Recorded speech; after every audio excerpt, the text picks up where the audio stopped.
Hey everybody, welcome back to the channel and another video. So today I can finally announce that I am no longer a slave to the 9 to 5, the 40 hours a week of working for somebody else for that paycheck at the end of the week. I am now in a position where I can go full-time trader and full-time YouTuber and actually create content and actually make some serious money over the next couple of years.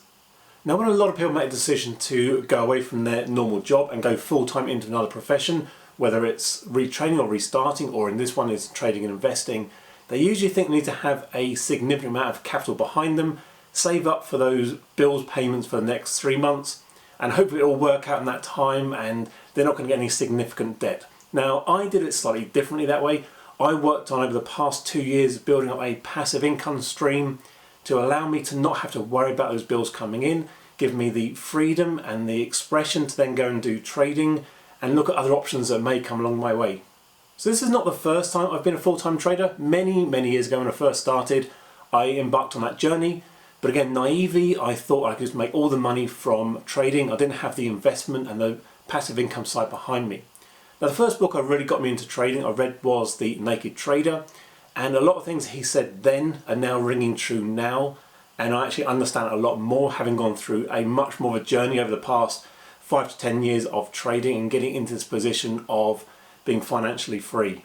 Now, at that time, I just thought if you've got enough capital behind you, you've got enough savings in the bank, you can ride through any storm, work on every single month, and actually then just grind away, get the trading, get the income coming in, and before you know it, you've made an absolute fortune and you can retire and not worry about the financial aspect of it. But the reality is, as we know, psychology kicks in, you get into a bit of a drawdown, you get into a bit of a negative space, and before you know it, those savings are diminishing, they're dwindling down, and the profits aren't coming from the actual trading. And without that other income coming in, you are instantly dead in the water.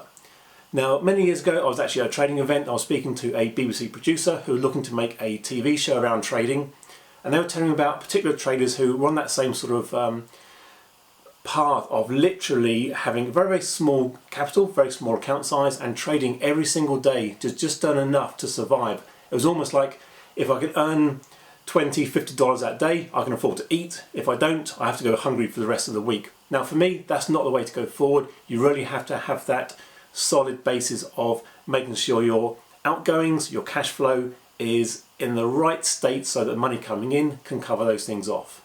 So I just want to talk about a few of the actual things that actually got me in this position. Now, YouTube, as I told you, has been fantastic. Yes, I get ad revenue, I get income from YouTube, which has been great, and I've diversified that and put it into other options. I've been looking at cryptocurrency. I've done videos on that in the past where I've looked at passive income. Now, obviously I signed up with crypto.com, and with that you've got a lot of cashback benefits on the actual card. I've used all of that money on the cashback to then reinvest that into the supercharger events and get a passive income from that one. Also, with buying cryptocurrency with them, I've made profits that way. And by doing that, you also get rewards, and I've managed to accumulate a few NFTs along the way, which who knows if they're going to be worth anything, but again, it's in the portfolio of assets I actually now have. I've been fortunate enough also to accumulate a bit of cash behind me. Now I've got that saved in interest savings accounts, therefore getting a passive income from that one, as well as putting some into stable coins through Nexo.com, paying up to, I think, 8.5% I'm getting on my current GBP assets. Again, that's way outperforming what the bank's done. So it's not a massive amount in there, but again, it's better than nothing. And again, passive income coming in on a regular basis where I'm able to stake the coins for 3 months, then take the interest return at the end of that. Now, the other one is not as exciting as crypto, but again, it's equally as valuable, and that's diversifying and putting things into stocks and shares.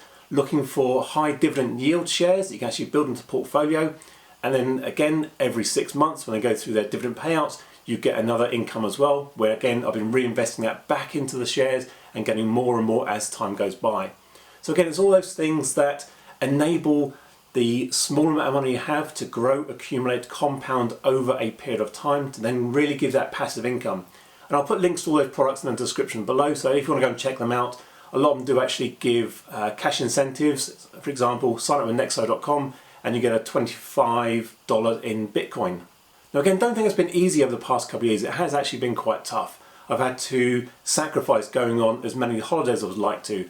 I've not gone for the flash car or upgraded my phone for 5 years. So all of those things that a lot of people do on a regular basis, so they've got those extra outgoings. let's say they're paying £300–400 a month for a new car, extra £50 per month to get the latest iPhone, for example. I've not done those. All that extra money has gone into savings and building that passive income through many streams.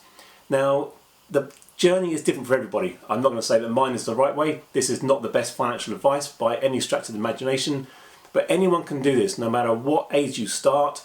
If you set the goal and set the plan, you will be able to achieve a level of financial freedom and take yourself away from that 9 to 5, working for somebody else and literally just waiting for that next paycheck to come in to pay your bills and going to the next paycheck to pay the next round of bills. So what next? What does the future hold? So in the short term, take some time off, just enjoy the freedom, the ability to go and do what I want to do. Summer's coming, I can get down to the beach, I can do other activities, play golf, who knows what I can get up to. But obviously the ultimate aim is also to become a much more successful trader, get more funding through prop firms, use my own capital as investments to really leverage that as well, and start to build the actual wealth that comes from not just the passive income, but having huge capital resources as well. Now, I'm not going to say I'm never going to take another job, because you don't know what the future holds. There could be anything happening in personal life, in the financial markets could crash, or it just doesn't quite work out. But I think with the financial freedom now to demonstrate and actually put in place, the actual future is a lot brighter, and I have the option to choose what I want to do rather than be dictated to by the bills I have to pay on a monthly basis. I don't have to go and get the highest paid job or whatever's out there, or just take whatever I can get. I can take my time, look what I need to do, and just explore other avenues. Really, the world is open to any opportunity. Just go out and grab it. So I hope you enjoyed today's video and it gives you inspiration to do the same sort of thing yourselves, and I'll catch up again soon. Cheers!